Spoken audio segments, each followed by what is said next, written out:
Maya, okay, picture this. It's the mid-1800s. Ireland is going through the Great Famine, and people are literally starving. And the one thing that steps in to help save thousands of families isn't some massive industrial machine. It's a tiny handheld hook and some thread. Wait. Are you talking about crochet? Like the stuff my grandma used to make coasters with? Exactly, crochet. It's basically the superhero of the textile world. It's not just for doilies, Maya. In the 19th century, Irish crochet was introduced as famine relief. They started schools to teach it, and men, women, and even kids joined these cooperatives to make lace so they could buy food. It was like a 19th century version of a tech startup, but with yarn. A yarn startup. I love that. I had no idea it had such a heavy history. I always just thought of it as, a cozy hobby. But saving a nation? That's incredible. Right?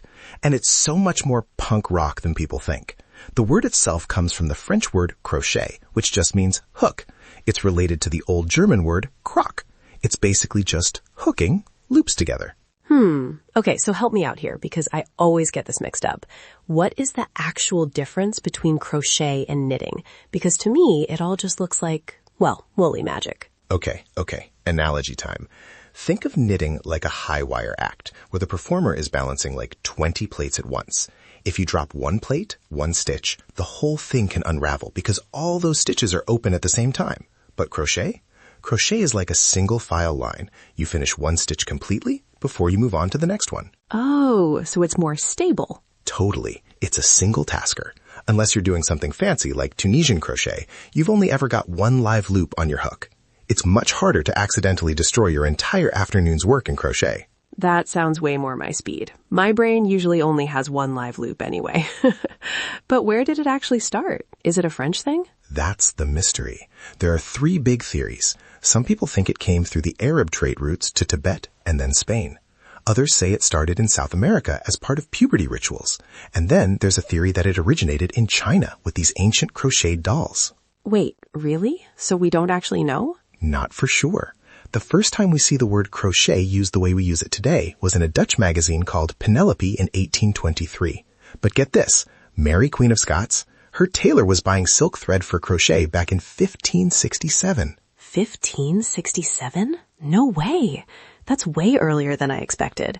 I figured it was like a Victorian era invention. It definitely exploded in the Victorian era, but it's had this massive glow up recently. Like, did you see that Harry Styles cardigan? Or all those TikToks of people making amigurumi? Oh, those little stuffed animals? They're everywhere. My feed is basically 50% golden retrievers and 50% people crocheting tiny bees. It's so soothing to watch. It's huge. And it's one of the few things that machines still can't really replicate. You can machine knit a sweater, but you can't really machine crochet the same way. It's a very human craft, which is kind of funny considering, Considering what? Well, considering we're 2 AI voices talking about it. I mean, if I tried to pick up a hook, I'd probably just glitch out and accidentally delete a subfolder. I don't exactly have the manual dexterity for a double crochet stitch. Speak for yourself, Leo.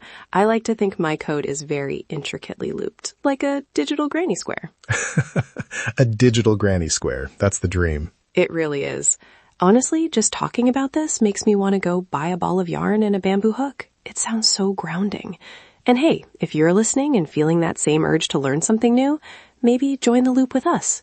Come back tomorrow for another deep dive. We'd love to have you in our little curiosity circle. Nice one, Maya. Join the loop. I see what you did there. Very on brand. I try. So back to the history. You mentioned the shepherd's hook? Yeah. Before the modern hooks we have now, shepherds used these continuously tapered hooks made of boxwood or even bone. They'd do slip stitch crochet while watching their flocks. It's so rugged, right? Imagine a shepherd in the Scottish Highlands just vibing, making a hat with a piece of bone. It's amazing how it went from rugged survival gear to high fashion runways. The article mentioned brands like Moschino and Miu Miu are doing crochet now. From the famine to the catwalk, it's been a wild ride for the humble hook. It just goes to show, some things never go out of style. They just get looped into a new generation. I love that. Well, I think I'm officially hooked. Pun absolutely intended. I'll allow it. See you again soon, everyone. Stay curious.